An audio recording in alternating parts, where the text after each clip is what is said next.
पंचकुला में गोसेवा सम्मेलन का आयोजन हुआ, जहां पर बतौर मुख्य अतिथि मुख्यमंत्री नायब सिंह सैनी ने शिरकत की। सीएम नायब सैनी ने हरियाणा में बेसहारा गोवंश मुक्त अभियान का शुभारंभ किया और गोवंश संरक्षण और गौशालाओं को सशक्त बनाने के लिए कई बड़ी घोषणाएं भी की गई। एक रिपोर्ट अब आपको दिखाते हैं।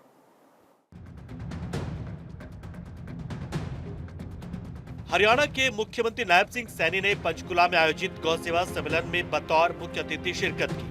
इस दौरान गौवंश संरक्षण और गौशालाओं को सशक्त बनाने के लिए सीएम नायब सैनी ने कई बड़ी घोषणाएं की। पहले प्रति गाय 4 रुपए प्रतिदिन के हिसाब से सभी गौशालाओं को चारे के लिए अनुदान राशि दी जाती थी। ये राशि 1 अगस्त 2024 से 5 गुना बढ़ाकर प्रति गाय 20 रुपए प्रतिदिन करने की घोषणा की गई है। नंदी के लिए 25 रुपए प्रतिदिन चारा अनुदान देने की घोषणा की गई है। वहीं बछड़ा बछड़ी के लिए 10 रुपए प्रतिदिन चारा अनुदान की घोषणा की गई है। बेसहारा गाय बछड़ा बछड़ी पकड़कर अपनी गौशाला में लाने के लिए 600 रुपए प्रति गाय दी जाएगी। 800 रुपए प्रति नंदी की दर से तुरंत भुगतान करने की भी घोषणा की गई है। पकड़े गए बेसहारा पशुओं में से बछड़ा बछड़ी के लिए 20 रुपए, जबकि गाय के लिए 30 रुपए और नंदी के लिए 40 रुपए प्रतिदिन चारे के लिए अनुदान राशि दी जाएगी।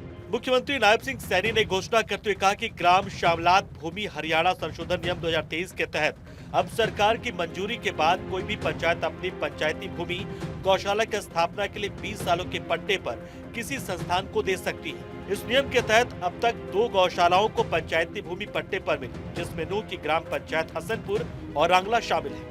वहीं ग्राम पंचायत की ओर से पट्टे पर पंचायती जमीन देने की स्वीकृति पहले मंत्रिपरिषद की बैठक में दी जाती थी। अब यह स्वीकृति मुख्यमंत्री कार्यालय से ही मिल जाएगी। हमने ये भी निर्णय किया है कि ग्राम पंचायत द्वारा पट्टे पर पंचायती जमीन देने की यह स्वीकृति अब मंत्रिपरिषद की बैठक में पहले ये दी जाती थी। मैं आज से यह घोषणा करता हूं कि आगे से यह स्वीकृति मुख्यमंत्री कार्यालय से ही मिलनी शुरू हो जाएगी। मुख्यमंत्री नायब सिंह सैनी ने गौशालाओं को लेकर कई घोषणाएं की, जिसमें गौवंश पालन और संरक्षण में और सहूलियत मिलेगी।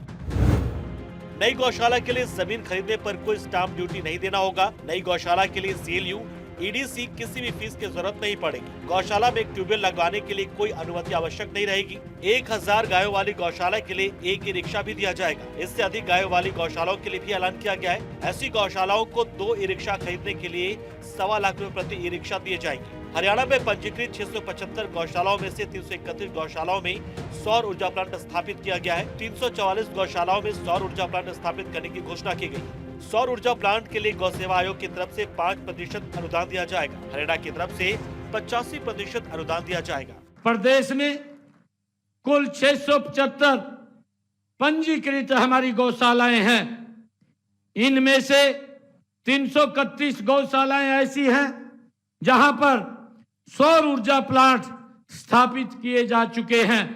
मैं आज ये भी घोषणा करता हूं कि शेष 344 गौशालाओं में भी सौर ऊर्जा प्लांट स्थापित करने पर 90% अनुदान दिया जाएगा। मुख्यमंत्री नायब सिंह सैनी ने घोषणा की कि 3000 से अधिक गाय वाली गौशालाओं में सप्ताह में एक दिन सरकारी वेटनरी सर्जन और 3000 से कम गाय वाली गौशालाओं में सप्ताह में एक दिन सरकारी VLDA गायों की जांच और इलाज के लिए दौरा करेंगे। हरियाणा सरकार की तरफ से 70 मोबाइल पशु चिकित्सालयों की व्यवस्था भी की गई है, जो हफ्ते में एक दिन केवल गौशालाओं के गौवंश के उपचार, टैगिंग, टीकाकरण जैसे काम करेंगे। सीएम ने कहा कि प्राकृतिक कृषि को बढ़ावा देने के लिए जो किसान देसी गाय रखेगा, उसे प्रति गाय 30,000 रुपए वार्षिक अनुदान दिया जाएगा। वहीं शहर में जब भी बेसहारा गौवंश सड़कों पर दिखेगा, गौशालाओं को उन्हें पकड़ने के लिए प्रोत्साहित किया जाएगा और एक RFID टैग से इन बेसहारा गौवंश की निगरानी भी की जाएगी। सीएम ने कहा कि गौशालाओं की प्रॉपर्टी पर किसी भी प्रकार का टैक्स नहीं लगेगा। गौशालाओं को जो दान में जमीन मिलती थी या उसके द्वारा खरीदी गई जमीन की रजिस्ट्री होती थी, तो पहले उस पर 1% स्टाम्प ड्यूटी लगती थी। मैं आज घोषणा करता हूं कि अब प्रदेश में नई गौशालाओं के लिए जमीन खरीदने पर स्टाम्प ड्यूटी 0 हो जाएगी, कोई स्टाम्प ड्यूटी नहीं लगेगी। मुख्यमंत्री नायब सिंह सैनी ने गौशाला और गौसदन विकास योजना के तहत गौशालाओं को वित्त वर्ष 2024-25 के लिए चारा अनुदान के लिए 32 करोड़ 73 लाख रुपए प्रथम किस्त के रूप में जारी की। सीएम ने 22 जिलों की हर गौशाला को गौशाला एवं गौसदन विकास योजना के अंतर्गत अनुदान राशि के चेक सौंपे।